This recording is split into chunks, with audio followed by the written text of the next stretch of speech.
Kung nga natin pagpatuloy, introduce ko muna yung sponsor ng video na to. Ito yung Xworld. Pwede kang kumita habang naglalaro lamang. Ang gagawin mo nga lang, mag-iipon nga lang ng build tokens na tinatawag nila at may titrade mo naman to USDT. Pwede mong i-withdraw gamit GCash o kaya naman bank account. Madami din palang paraan para makaipon ng build tokens. Isa na nga dito is yung pet.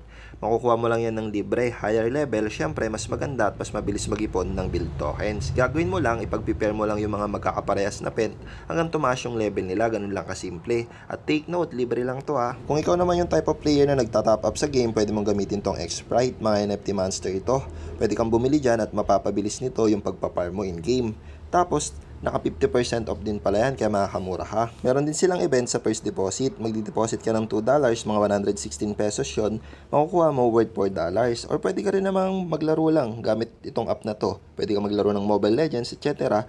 Or pwede itong mga high build app na pwede ka makakuha ng mas malaking build tokens. Siyempre, pwede nyo gamitin yung gift code tsaka referral code ko. Para pag laro nyo ng game na to, ay makakuha agad kayo ng build tokens. For gift code, type mo lang Shenzhen Zoe, tapos i-redeem mo, meron ka na makukuha ang build tokens, ganun lang kasimple. For referral code naman, ito yung itatype mo. All caps lock na Shenzhen Zoe for referral code at limited lang po yan sa first 2,000 individuals, kaya naman make it quick. Siyempre, ilalagay ko sa comment section kung paano nyo ma-download yung laro.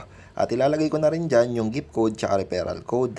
At ngayon, balik na tayo sa video. Grabe nga yung mga kalaban ko dito sa akin. Katatapos lang dumalaw nung 5, nandito ulit yung 2.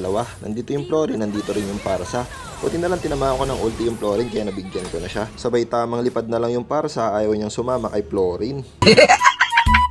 Lumipat nga ako sa XP lane dito, akala ko matatahimik na yung buhay ko. Akala lang pala, nandito yung chip, tapos yung mga kasama niya dumating na rin bigla. Buti na lang talaga, meron akong ulti, tapos yung Tigreal hindi ako iniwan, kaya yun, nabigyan ko yung isa. May Aegis pa nga ako, kaya isusunod ko na tong pangalawa. Ayun, double kill.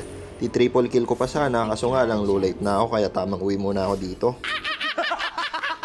Kung nagustuhan mo pala yung mga ganitong content, huwag mo kalimutang mag-follow. At syempre, comment mo na rin kung taga saan ka, para malaman namin kung hanggang saan umabot tong video na to. At ito yung mga sumunod na nangyari. With this raging fire, I shall cleanse this world of evil.